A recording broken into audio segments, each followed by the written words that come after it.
este tipo de conmemoración siempre trato de traer algún mensaje que tiene relación con la Biblia, con las Escrituras. Yo recuerdo que hace un par de años atrás estuve hablando acerca de la inspiración de las Escrituras, que es una doctrina, cierto, fundamental de nuestra fe, porque creemos que la Biblia es inspirada por el Espíritu Santo, ¿verdad? Por Dios mismo, exhalada de la boca de Dios. El año pasado, alguien se acordará, ¿cierto? Y si no, está el culto que queda registrado en la página de Facebook, yo estuve predicando acerca de la suficiencia de las Escrituras, en donde aprendimos, o traté de explicar yo en esa predicación, que la Biblia es la única regla de fe y suficiente para nuestra vida espiritual y nuestra vida cristiana. Que fuera de la Biblia, ¿cierto?, no necesitamos ningún tipo de literatura más, ningún tipo de libro más, por supuesto hay libros que nos complementan nuestra enseñanza, pero con la Biblia es suficiente. El sábado pasado, se acordarán ustedes los que estuvimos acá, en el contexto del culto y la celebración de la agrupación de varones, nos estuvo predicando el pastor Jorge Retamal, ¿verdad? Retamal, y nos estuvo hablando acerca de la autoridad de las Escrituras. Y él nos entregó en algunos puntos, ¿cierto?, por qué la Biblia es autoritativa. ¿Ya? Y regla suficiente de fe para nuestra vida cristiana. Lo que yo quiero hacer hoy día, lo que yo pretendo es predicar, es hablar acerca de otro concepto y de otra enseñanza que tiene que ver con la Biblia, que es la inerrancia y la infalibilidad. Estas palabras que parecen raras, yo quiero tratar de explicarlas y tratar de demostrar de por qué la Biblia es inerrante y por qué la Biblia, es infalible. Ya más allá de explicar y entender los conceptos, yo quiero que usted, al término del culto, y yo nos vayamos con la idea de que la Biblia no contiene errores y por eso es suficiente y es necesario para nuestra vida cristiana. Y voy a dar algunas razones. Primero, quiero explicar en términos simples qué significa la palabra inerrancia. En términos muy sencillos, la palabra inerrancia, que no la encontramos en la Biblia, ¿cierto? Pero es un concepto que se encuentra cuando uno lee el Antiguo Testamento y el Nuevo Testamento. La palabra inerrancia, en términos sencillos, significa que no contiene errores, que no tiene errores. Ya significa que cuando todos los hechos que conocemos por la Biblia, que los milagros, la historia de Jonás, la historia de cuando Dios abre el Mar Rojo, ¿cierto?, para que el pueblo atraviese en seco, la historia de Daniel en el foso de los leones, ¿verdad? Todas esas historias son verídicas, son verdades y son reales. Ya no son un mito.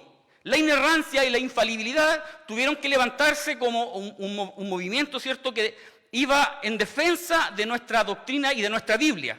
Allá por el año 1950 aproximadamente se levanta un grupo de eruditos liberales que lo que quisieron fue decir lo que dice la Biblia son mitos, son leyendas y hay cosas que no son reales y son verdades.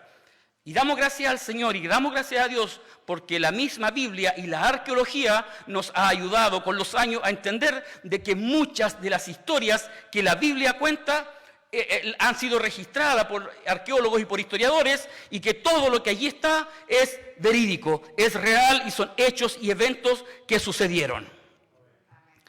Significa que cuando todos son conocidos la Escritura en sus manuscritos originales, interpretados con propiedad, se demuestra ser totalmente verdadero en lo que afirma. Cuando Jesús dice que Él es la luz del mundo, entonces nosotros tenemos que entender que Jesucristo funciona como la luz del mundo y nosotros como iglesia también hemos de funcionar de esa forma. La Biblia es inerrante y el Antiguo Testamento lo demuestra como en versículos, por ejemplo, en el Salmo 119, 142 dice, tu ley es verdad.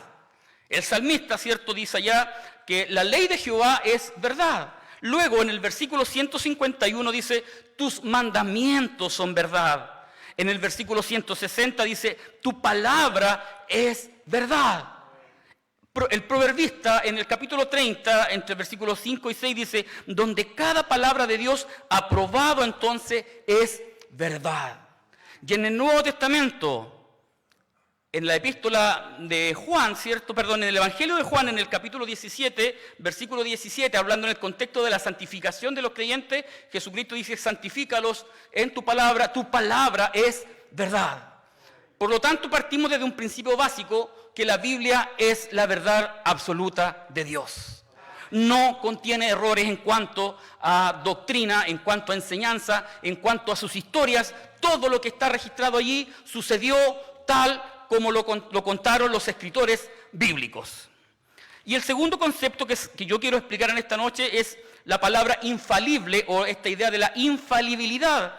Significa en palabras sencillas, incapaz de fallar. que no puede fallar, que es algo seguro, que es algo cierto, que es algo concreto, es sinónimo de indubitable, de algo que no se puede dudar, y eso es la palabra de Dios.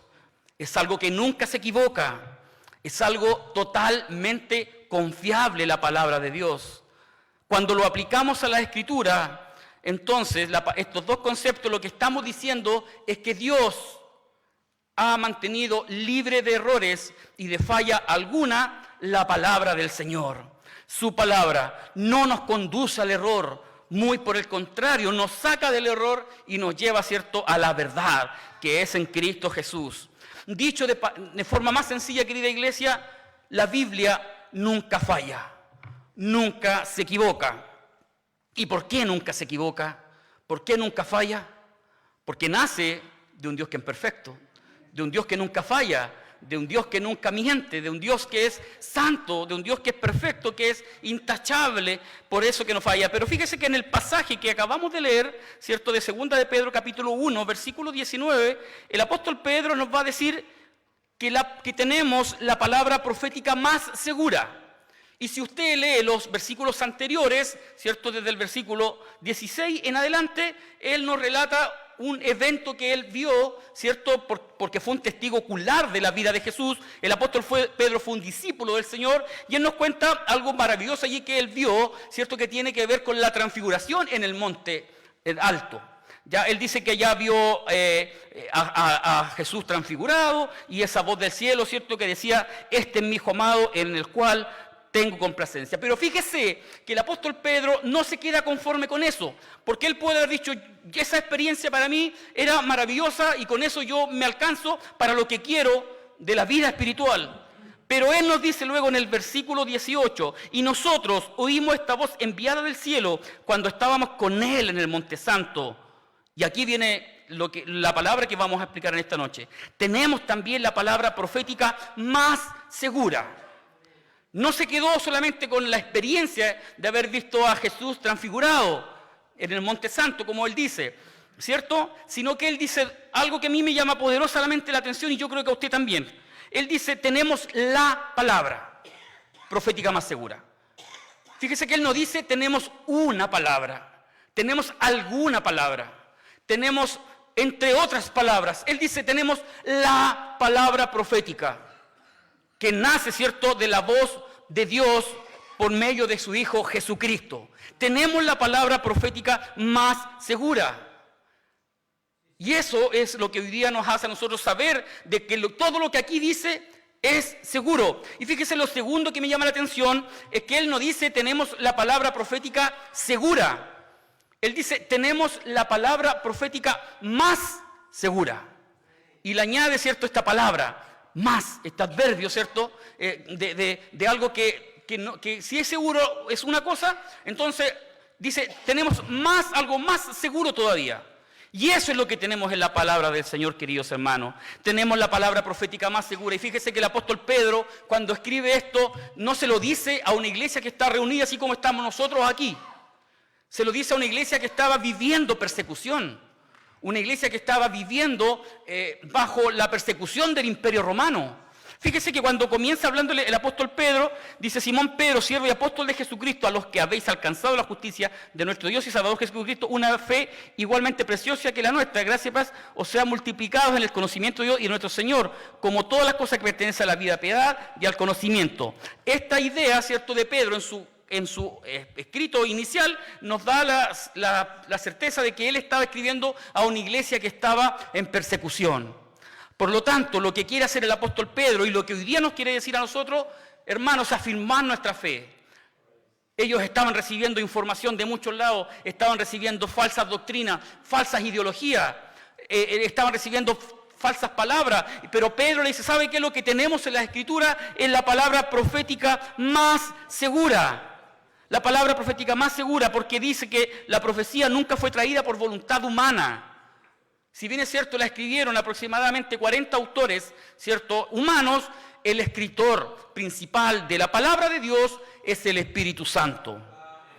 Por lo tanto, tenemos la palabra profética más segura. Eso es lo que nos está diciendo el apóstol Pedro, que es una palabra, hermanos, escuche bien, 100% confiable. y veraz. Es una palabra veraz, es una palabra fiel, es una palabra que nos confronta. No podemos decir en nada de lo que está este libro escrito que no haya nacido de la voz y la voluntad de Dios. Porque ha sido soplada, inspirado por la voz de Dios. En 2 de Timoteo capítulo 3, versículo 16-17 dice que toda la Escritura es inspirada por Dios. ¿Y qué efecto tiene?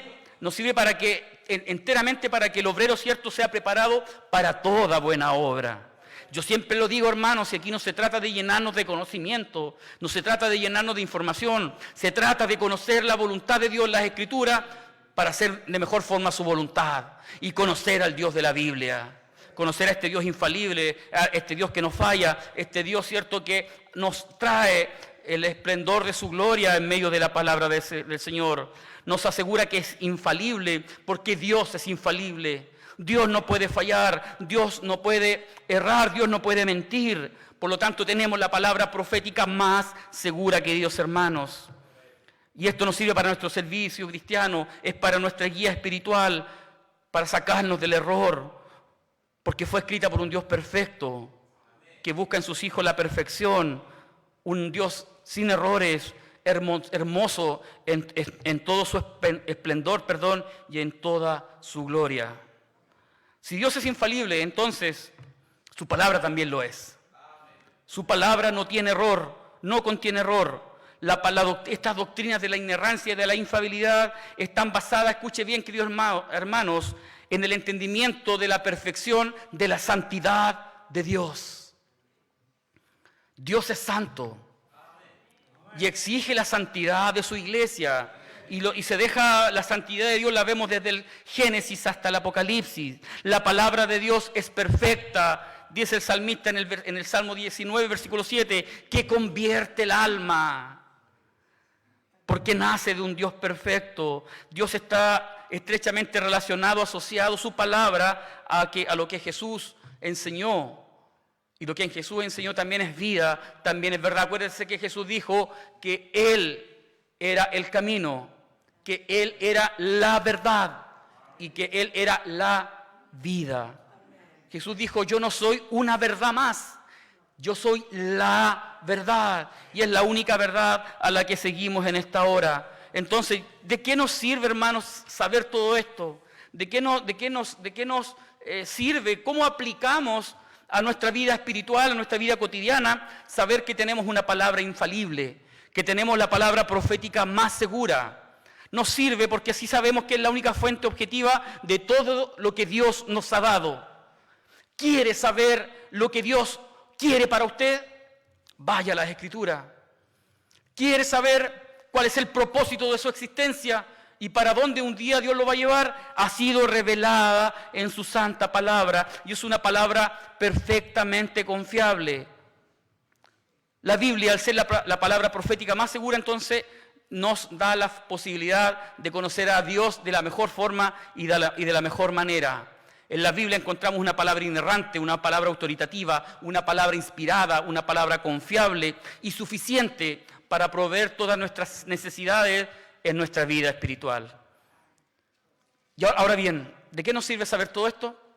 Primero, nos sirve para tener la plena certeza y el pleno convencimiento de que cada una de las promesas hechas por Dios o por Jesús en su palabra, ¿sabe qué? Algún día se van a cumplir. Nos sirve saber que la Biblia es inerrante, que es infalible, porque cada una de las promesas que Dios dijo, entonces un día se van a cumplir en su vida y se va a cumplir en la mía. La misma Biblia declara ser perfecta. Las palabras de Jehová son palabras limpias, como plata refinada en horno de tierra, purificada 7 veces, dice el salmista en el capítulo 12, versículo 6. Toda la palabra de Dios es limpia, Proverbios 30, versículo 5. Estas afirmaciones de pureza y de perfección son, ¿sabe qué? Declaraciones absolutas. Porque Dios es un Dios absoluto. Dios es un Dios totalitario. Es un Dios completo, es un Dios pleno, que fuera de Él no necesitamos absolutamente nada más. La Biblia argumenta una completa perfección de Dios, queridos hermanos. Es la mejor forma, es la mejor herramienta en la que podemos conocer a Dios. Yo sé que sirven las experiencias personales. Cada uno ha conocido a Dios de manera personal y la conversión suya ha sido distinta a la mía. Y eso nos ayuda a saber que son experiencias distintas. Pero para conocer al Dios perfecto necesitamos conocer al Dios de las Escrituras. Y damos gracias al Señor por eso. Fíjese que cada una de las promesas que el Señor ha dado algún día se va a cumplir. ¿Qué promesa nos ha dado el Señor? Tantas. Se me vienen a la memoria algunas, por ejemplo, de que nunca vamos a estar solos. Si Dios lo dijo en su palabra, entonces nunca vamos a estar solos. Si Dios prometió algún día darnos vida eterna, hermanos, si algún día somos fieles, entonces vamos a ir a la vida eterna. Si Dios nos ha dicho por su palabra que sin la santidad y sin la paz, entonces nadie verá al Señor, entonces esos son requisitos para ver al Señor un día. Y es una promesa que está allí presente. En Isaías 41:10, el Señor nos promete, no temas, porque yo estoy contigo. Tremenda promesa, ¿no?, de parte del Señor. No te desalientes, porque yo soy tu Dios, te fortaleceré, ciertamente te ayudaré. Te sostendré con la diestra de mi justicia. Entonces, si Dios prometió sostenerme, si Dios prometió, ¿cierto?, cuidarme y protegerme y que no me desalentara, entonces Dios me va a fortalecer. Dios me va a ayudar y Dios me va a sostener con la diestra de su justicia. Y eso lo dice su palabra. ¿Se da cuenta, hermano? Tenemos la palabra profética más segura, a la cual hacéis bien, dice el apóstol Pedro, estar atentos. Fíjese, note usted eso, lo que dice, estar atentos a la palabra profética más segura, que es la Escritura, la palabra de Dios. Acuérdese usted que cuando el apóstol Pedro escribe la epístola que lleva su nombre, él no tenía esta epístola, y la iglesia tampoco. La iglesia la estaba recibiendo. Cuando él habla de las Escrituras, se refiere al Antiguo Testamento, que lo tenían ya de forma completa. Tenían algunos fragmentos de los evangelios. Pero el apóstol Pedro estaba escribiendo la epístola de Pedro. No tenía la epístola de Pedro. No tenía todavía las epístolas de Pablo. Pero hoy damos gracias al Señor por eso, porque hoy día usted y yo tenemos la revelación completa. Y damos gracias al Señor por eso, porque estaba dentro de sus propósitos. Si entonces Dios prometió todo eso, entonces un día lo va a cumplir. Y eso nos da la certeza y nos da la seguridad de lo que Dios dijo, entonces es verdadero y es fidedigno. Por ejemplo, si una prestigiosa revista, un diario, ¿cierto?, emitiera una nota, emitiera un artículo de algún evento, y ese evento finalmente resulta que no es verdadero, entonces el prestigio de esa revista va a caer por el suelo. El periodista que escribe eso, ¿cierto?, lo más probable es que sea castigado y reciba una multa, porque entregó información errada. Pero fíjese que con la Biblia no pasa eso. Con la Biblia no pasa eso. Ninguno de los versículos, ninguno de los capítulos que encontramos en la Escritura hay errores, hay fallas, hay la lógica de Dios, doctrinales, contradicciones, que aparentemente pudieran haberse, pero hay que entenderla a la luz de los contextos y a la luz de las Escrituras que cada escritor escribe. Y fíjese lo que dice Números 23:19 en cuanto a la seguridad de lo que tenemos usted y yo, y que cada promesa que Dios ha, valga la redundancia, prometido en su palabra se va a cumplir. Es lo que dice Números 23:19. La palabra dice, Él no es Dios, Él es Dios, no es hombre, para que mienta, ni hijo de hombre para que se arrepienta. Él dijo, ¿y no hará? Se pregunta Moisés, quien escribe Números. Habló y no lo ejecutará. Entonces, con este versículo lo que estamos diciendo es que Dios no miente, Dios no falla, Dios cumple cada uno de sus propósitos, cada uno de sus propósitos en nuestra vida y en nuestro ser. Iglesia, si el Señor prometió un día llevarnos al cielo, ¿sabe qué? Él un día nos va a llevar al cielo, algún día nos va a llevar a la vida eterna. Yo no sé cómo lo va a hacer. Yo no sé cuándo lo va a hacer, porque la Biblia dice que ni siquiera los ángeles del cielo saben el día ni la hora de la venida del Hijo del Hombre, sino es algo que está reservado solo para el Dios Padre. Pero de que lo va a hacer, lo va a hacer. Por lo tanto, la Biblia inerrante, infalible, nos da la certeza, la seguridad de que lo que Dios dijo lo va a cumplir. ¿Cómo no estar confiado en lo que Dios ha dicho? Y pareciera ser que cada día se derrumban nuestra fe con situaciones que vamos viviendo en el día a día. Pero cuando nos vamos a las Escrituras, ¿sabe lo que encontramos allí? Certeza. Encontramos pleno convencimiento. Encontramos convicción de lo que realmente el Señor dijo. Si Él lo prometió, hermanos, Él lo va a hacer. Si Él lo dijo en la palabra, Él lo va a hacer. Yo no sé cómo, pero lo va a hacer. Lo va a hacer. Y eso es lo que a nosotros nos tiene que motivar a seguir buscando del Señor. Pero hay una segunda implicancia, hay una segunda razón que yo quiero darle en esta hora de por qué necesitamos una Biblia infalible, una Biblia inerrante.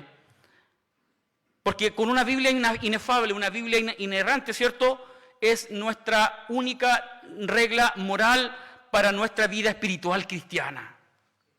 La Biblia es aquella que nos muestra lo que está bien y lo que está mal, lo que es bueno y lo que es malo, el pecado y la santidad. La Biblia es el reflejo del carácter de su autor. Con los jóvenes estábamos estudiando esta mañana y la semana pasada que fuimos creados a la imagen y a la semejanza de Dios, ¿verdad? Eso es lo que dice Génesis capítulo 1, versículo 26 y versículo 27. Fuimos creados a la imagen y a la semejanza de Dios. Pero esa imagen, por el pecado original del hombre, fue caída. Pero Dios la restituye a través de Cristo. Y tenemos la imagen de Dios en nuestra vida a través de Jesús. Cuando Dios me ve a mí a través de Cristo, entonces me ve santo, me ve limpio, me ve puro. Y esa es la imagen que ha sido restituida, la imagen de la santidad de Dios en nosotros. Todos los libros de la Biblia fueron escritos por el mismo autor, por un Dios santo, por un Dios justo, por un Dios misericordioso. A pesar de que hay varios autores que trabajaron en este proceso de la escritura, el autor principal es uno solo y es el Espíritu Santo. Escuche bien, Espíritu Santo. El Espíritu es santo. No es un espíritu misericordioso, no es un espíritu, cierto, justiciero, no es un espíritu que lleve otro nombre, dice que es el Espíritu Santo. Por lo tanto, Él demanda santidad también de sus hijos. El Espíritu Santo, la Escritura desde el Génesis hasta el Apocalipsis, se refleja el carácter de su autor, que es la santidad. El profeta Isaías y luego Juan en el Apocalipsis dice, y el uno al otro daba voces diciendo, Santo, Santo, Santo Jehová de los ejércitos, toda la tierra está llena de su gloria. Porque ese es el carácter del autor, querida iglesia. Y yo sé que aquí hay muchos que evitan muchas veces hablar o leer la Escritura. ¿Saben por qué? Porque la Biblia los confronta con su pecado. Los confronta con su falta, con su error. Y cuando la Biblia nos deja al descubierto, entonces ya no queremos leer más. O tratamos de acomodar algunos pasajes diciendo esto puede significar, pero esto no es como... ¿Y sabe qué? La Biblia es un libro infalible, inefable en ese sentido. Si la Biblia dice que yo soy pecador, entonces yo soy un pecador. Y que necesito un Redentor, y damos gracias al Señor porque nos dio a Jesucristo como nuestro Redentor y nuestro Salvador personal. Lo que la Biblia dice de mí, eso yo soy. Lo que la Biblia dice, lo que dice de usted, entonces eso usted es. Si la Biblia, hermano, para nuestra vida espiritual y nuestra vida moral cristiana, diariamente nos dice que debemos amar a nuestro enemigo, ¿sabe lo que tenemos que hacer? Amar a nuestros enemigos. Y no cuestionar por qué. No cuestionar por qué. Si la Biblia me dice que debemos amar a nuestros enemigos, yo debo amar a nuestros enemigos. Si la Biblia nos dice una ordenanza, si la Biblia nos da una señal, entonces eso es lo que debemos hacer. ¿Usted cree que Dios creó el universo? Amén. Que Dios creó todas las cosas. El salmista dice, ¿cierto?, que los cielos cuentan la gloria de Dios y la obra anuncia en el firmamento de sus manos. Fíjese que si Dios creó el universo, ¿acaso no sería capaz de escribir un libro? Por supuesto que sí. El autor principal nace de un Dios perfecto. Dice la Biblia que cuando Dios creaba algo al principio, los primeros 6 días, y dice que Dios todo lo que hacía, Él decía que era bueno. Y Dios veía que era bueno. ¿Acaso la Biblia que hoy día tenemos no es lo bueno de Dios?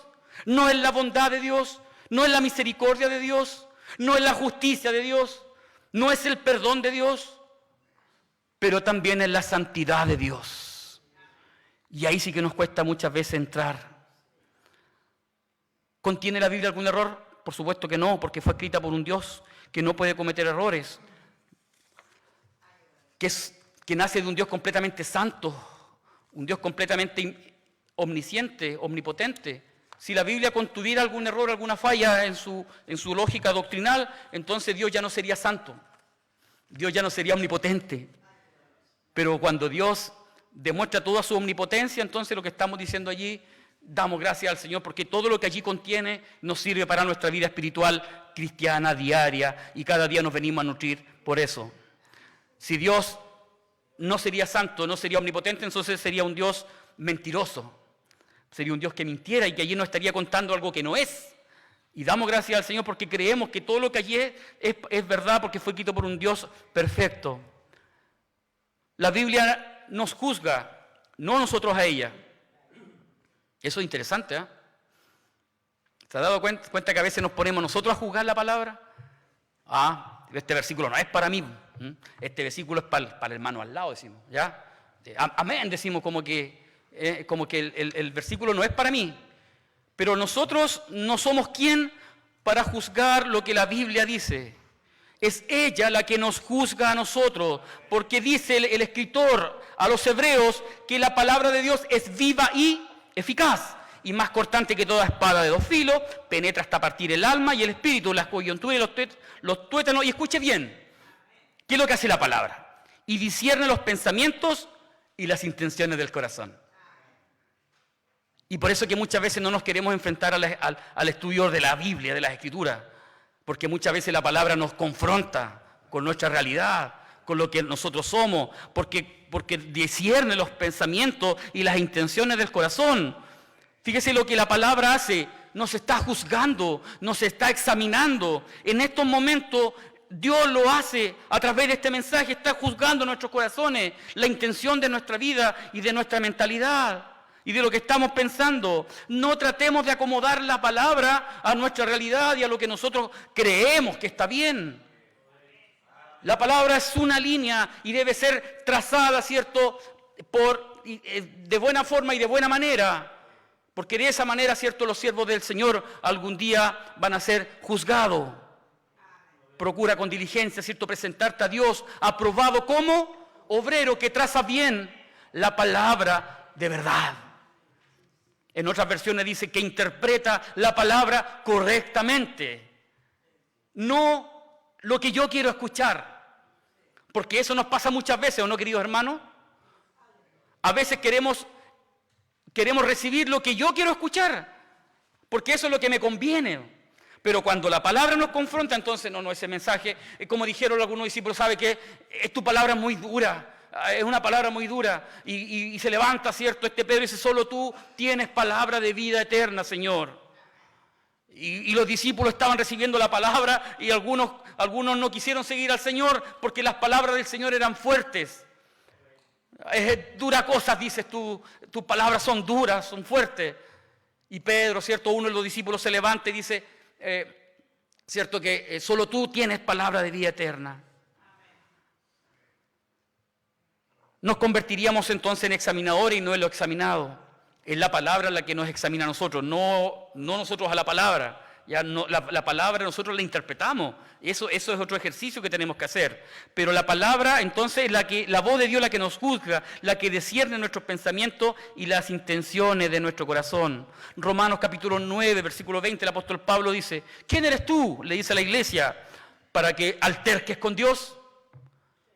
¿Quiénes somos nosotros para decirle a Dios lo que es bueno y lo que es malo? Si Dios es santo, Él sabe lo que es pecado y lo que no es pecado. ¿Quién eres tú para que alterques con Dios? Finalmente, ante este majestuoso y poderoso Dios, entonces usted y yo no podríamos decir nada y solamente podríamos decir, ¿cierto?, guardar silencio ante el trono y reconocer nuestro pecado y nuestra falta y que sin Dios entonces no somos nada. Es la Biblia, hermano, quien nos define. Es la palabra del Señor quien nos dice realmente quiénes somos. Nos muestra nuestra real condición y que necesitamos un Salvador, necesitamos a alguien que nos saque del error y del camino y nos lleve y nos conduzca, ¿cierto?, a la vida eterna. Y eso lo hace la palabra del Señor. Necesitamos vivir en una vida de obediencia, en una vida de sujeción a nuestro Señor Jesucristo. Necesitamos vivir una vida en donde reconozcamos el señorío de Cristo en nuestra vida. Y reconocer el señorío de Cristo tiene que ver con eso. Reconocer que Jesús es el que gobierna nuestra vida, el que gobierna mi vida, el que gobierna la suya. No son mis impulsos, no son lo que yo creo que está bien, es lo que la Biblia dice, eso es lo que yo tengo que tratar de hacer con la ayuda del Espíritu Santo. Y no es fácil, queridos hermanos, porque no es fácil amar a nuestros enemigos. No es fácil amar a quien que nos ha hecho daño, pero la Biblia nos dice que tenemos que hacerlo, entre otras cosas más. Es la Biblia que nos define. Podemos tener la plena convicción de que algún día todo lo que la Biblia dijo de nosotros, entonces un día lo vamos a ver cumplido en la eternidad, un día con el Señor. La primera razón, ¿cierto?, tenía que ver con que la palabra inefable, la palabra inerrante, ¿cierto?, nos ayuda para el pleno convencimiento de las promesas de Dios cumplidas en nuestra vida. Esta segunda razón tenía que ver con que la Biblia también nos ayuda en nuestra moral, para nuestra vida espiritual, en nuestra guía, en la mejor guía que podemos tener. Pero hay un tercer motivo, una tercera razón que yo quiero entregar a la iglesia, de por qué necesitamos una Biblia inerrante, una Biblia infalible. Porque la Biblia, hermanos, es la base fundamental de todo nuestro cuerpo doctrinal.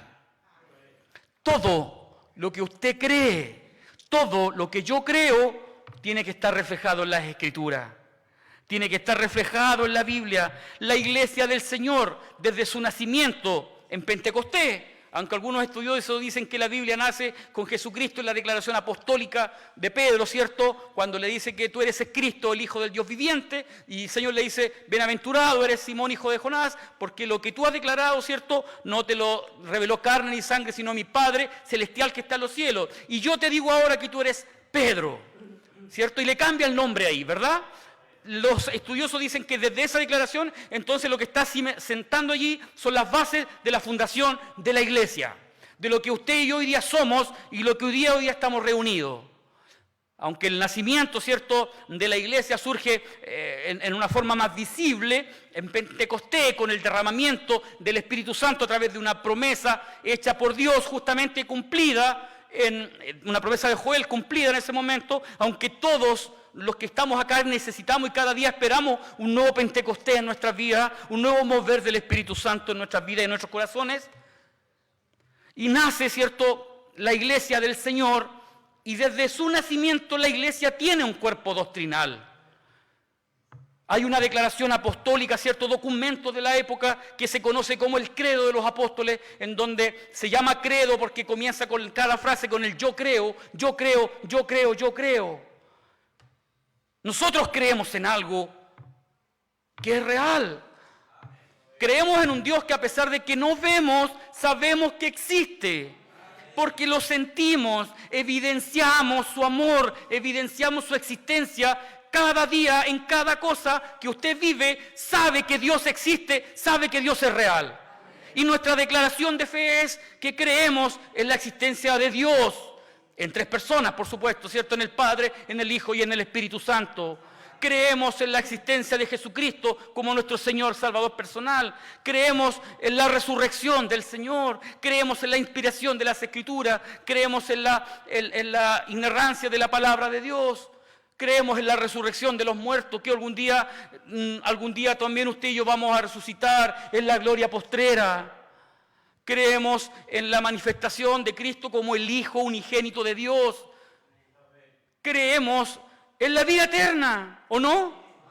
Si por eso estamos acá, queridos hermanos. Si nuestra vida espiritual, nuestra vida cristiana no termina en el cementerio. Allá se va esta parte, se va este cuerpo. Pero dice la Escritura que algún día usted y yo vamos a resucitar con cuerpos glorificados para encontrarnos con el Señor en el aire. Y dice Pablo, allí estaremos con el Señor siempre. No vamos a estar un ratito, no vamos a estar un momento, vamos a estar con el Señor siempre. Y todas esas doctrinas, todas esas palabras que nos predicamos todos los días, los martes, los lunes, los jueves, los domingos, todo esto tiene que estar necesariamente en las Escrituras de la palabra del Señor. Por eso necesitamos una palabra infalible. Por eso necesitamos una palabra inerrante. Necesitamos, ¿cierto?, que la palabra de Dios se fundamente en algo sólido, en base fundamentada, base sólida. Y damos gracias al Señor por eso, porque todo lo que nosotros creemos, queridos hermanos, se encuentra en la palabra de Dios. Creemos en los dones espirituales, también se encuentran en la palabra del Señor. Creemos en la existencia del Espíritu Santo, también creemos en la existencia del Espíritu Santo y su manifestación. Por algo somos pentecostales, porque creemos en la manifestación del Espíritu Santo. Fíjese que en todas esas cosas que creemos se encuentran aquí en la Biblia.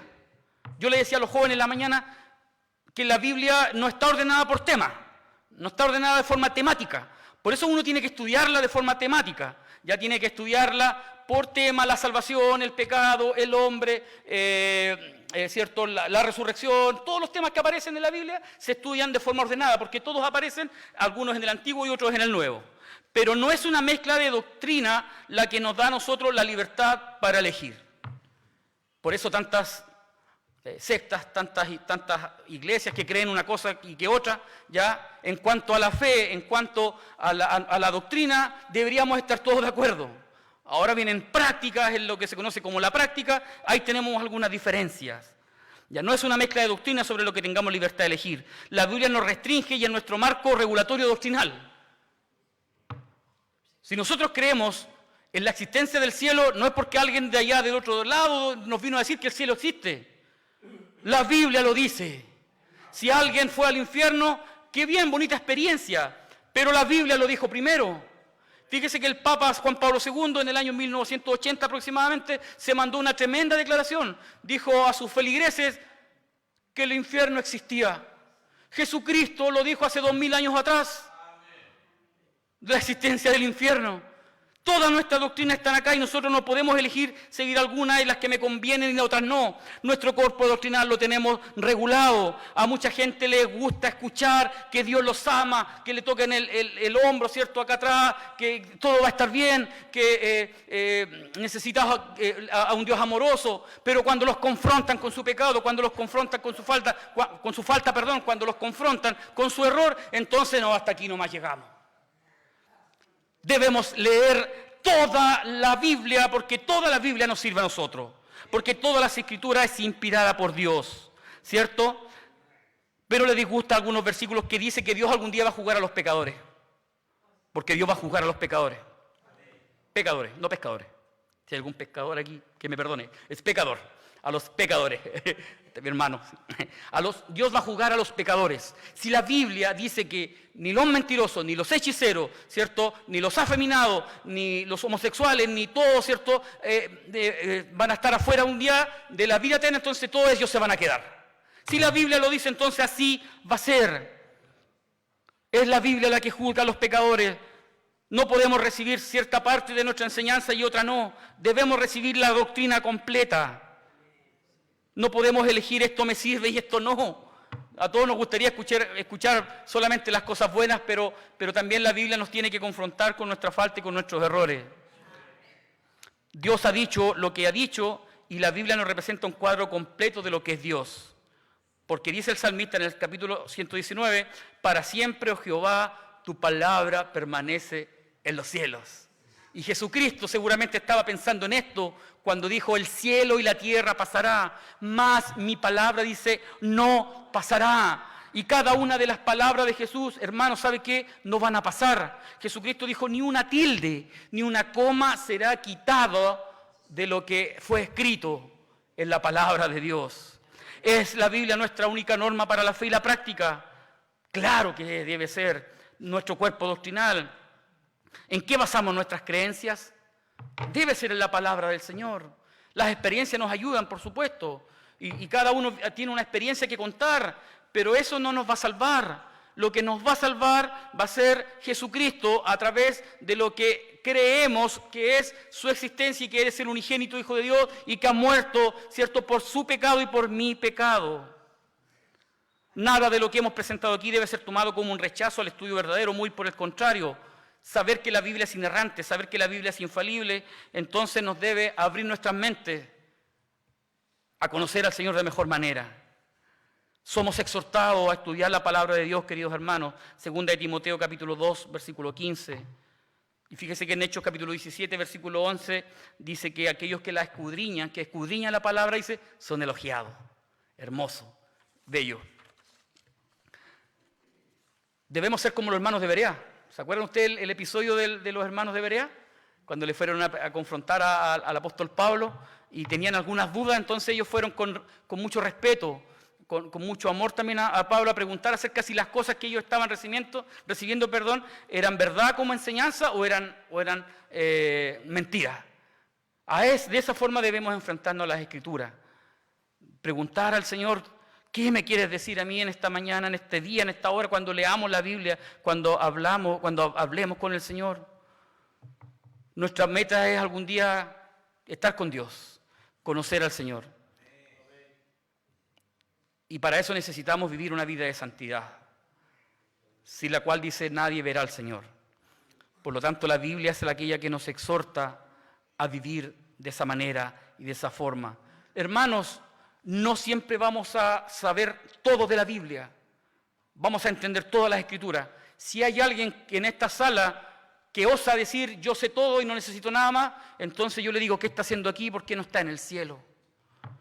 Todos los que estamos acá necesitamos cada día sumergirnos en las Escrituras, conocer más del Señor, porque conocer más de Él significa conocer más de su voluntad para mí, para mi vida y para lo que yo quiero ser. Y damos gracias al Señor porque en nuestra iglesia, y el pastor siempre lo dice, tenemos la oportunidad de que nos enseñen la palabra del Señor. Tenemos escuela bíblica, ¿sabe qué? Hay iglesias de la misión y sé que también hay iglesias de Lota que no tienen escuelas bíblicas, no tienen lugar de estudio de la palabra. Y a veces desaprovechamos estos tiempos por distintas razones, por distintos motivos. Algunos porque piensan que ya no necesitan aprender nada más, porque algunos sienten que ya no es edad para aprender, que el que enseña no es apto para la enseñanza, y por distintas razones y por distintos motivos y distintos prejuicios que a veces tenemos, nos perdemos la oportunidad de aprender. Pero los que llevamos años en la enseñanza podemos decir de que los que estamos enseñando, ¿sabe qué? También aprendemos. También aprendemos y la escuela bíblica nos da la oportunidad de eso, de preguntar, de responder, de decir, ¿sabe qué, hermano? Yo no estoy de acuerdo con lo que usted está diciendo, yo este texto lo veo de otra forma, porque eso nos da la oportunidad de enseñar. La Biblia se estudia en comunidad, se estudia de esa manera, por eso existían las sinagogas. Pablo cuando iba a predicar, ¿dónde iba en primer lugar? Y a evangelizar a la sinagoga de Jerusalén, ¿cierto? Y a donde había sinagogas, ahí iba. Y damos gracias al Señor porque Dios ha puesto dones, ha puesto maestros para la enseñanza de la palabra del Señor. Debemos reconocer con mucha humildad, con mucha sencillez, que no lo sabemos todo. Ni los que enseñamos, ni los que aprenden. Ninguno de nosotros, de los que está acá, es sabio y debe ser sabio en su propia opinión. Sino más bien lo que venimos a hacer es aprender los unos con los otros. Y damos gracias al Señor por eso. Y ya voy a estar terminando este mensaje con estas tres ideas. Pero quiero volver un poco a lo que Pedro enseñaba. Tenemos la palabra profética más segura. Más segura. La palabra profética más segura. Es tan segura que Pedro dice que hacemos bien cuando estamos atentos. Y él pone como un ejemplo, como una antorcha que alumbra en un lugar oscuro. ¿Usted ha quedado sin luz en alguna oportunidad? Sí, ¿cierto? Por distintas razones hemos quedado sin luz. ¿Cómo se siente estar sin luz? Entra el miedo, hay desesperación, hay intranquilidad. Uno lo único que quiere es que vuelva la luz para poder hacer nuestra vida normal y nuestra vida diaria. Cuando andamos en tinieblas, sí andamos, hermanos. La Biblia nos trae y funciona como una luz, como una antorcha en medio de la oscuridad. Nos trae luz, nos ilumina, nos da tranquilidad, nos da sosiego, nos da paz, nos da tranquilidad, nos da consuelo para cuando estamos afligidos. Y también dice, hasta que el día esclarezca y el lucero de la mañana salga en vuestros corazones, y la figura allí está hablando, ¿cierto?, muy probablemente de que el lucero de la mañana haga una referencia al Señor Jesucristo, que hasta que aparezca el lucero de la mañana, ¿cierto?, aparezca en vuestros corazones. Entendiendo primero esto, que ninguna profecía de la Escritura es de interpretación privada, ¿Qué significa esto? Que no hay interpretación privada, que todos los que estamos aquí podemos estudiar las Escrituras, entenderlas, porque el Espíritu Santo es el que capacita y el que ilumina y el que trae luz. Ya hay iglesias, por ejemplo la Iglesia Católica, ellos se reservan el derecho para estudiar solamente el magisterio, la palabra y las Escrituras. Pero nosotros hemos entendido este versículo en que no es de interpretación privada y que todos tenemos acceso a interpretar la palabra del Señor. Porque nunca la palabra fue traída por voluntad humana, sino que los santos hombres de Dios hablaron siendo inspirados por el Espíritu Santo. Pedro quiere exhortarnos a todos nosotros que veamos la imperiosa necesidad que tenemos, iglesia, de ser hombres y de ser mujeres llenos de la palabra del Señor. Porque solo de ese modo podremos hacer firme nuestra vocación de fe. Es vital y es relevante, fundamental que nos entreguemos con seriedad y con diligencia a las Escrituras, que nos volvamos a su palabra. Porque ¿qué ocurre si no lo hacemos? Y no estoy diciendo que vamos a perder nuestra salvación, no se refiere a eso. Lo que sí estoy diciendo es que vamos a desarrollar una mente de Cristo. Vamos a parecernos más a Cristo cada día en nuestra vida y nuestra vida de santidad va a ir creciendo en aumento cada día.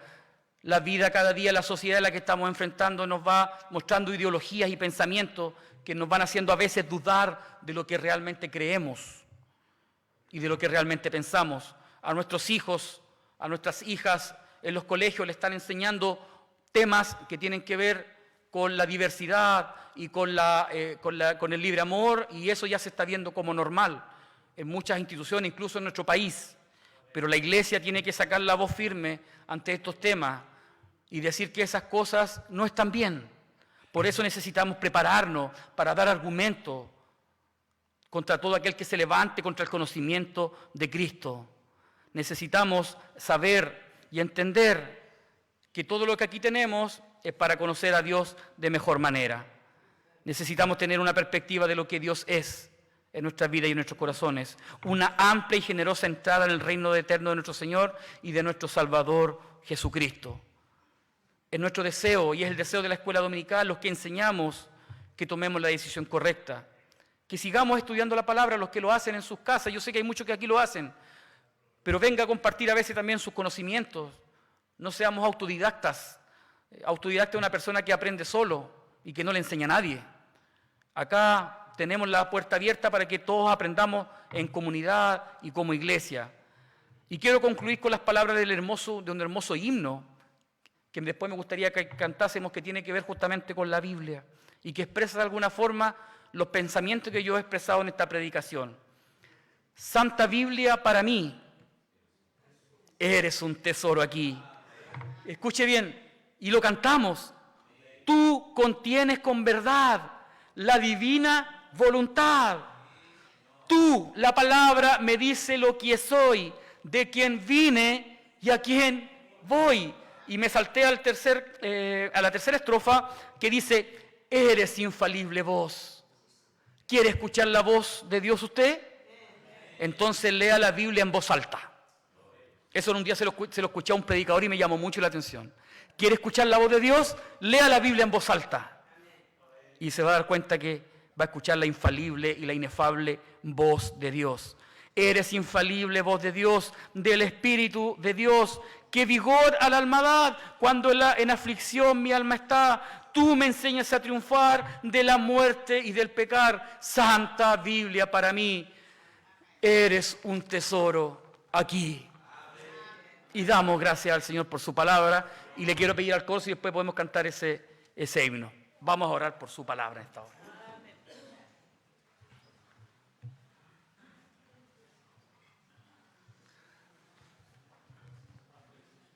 Padre bendito celestial, gracias te damos en esta hora de la tarde por esta tu palabra.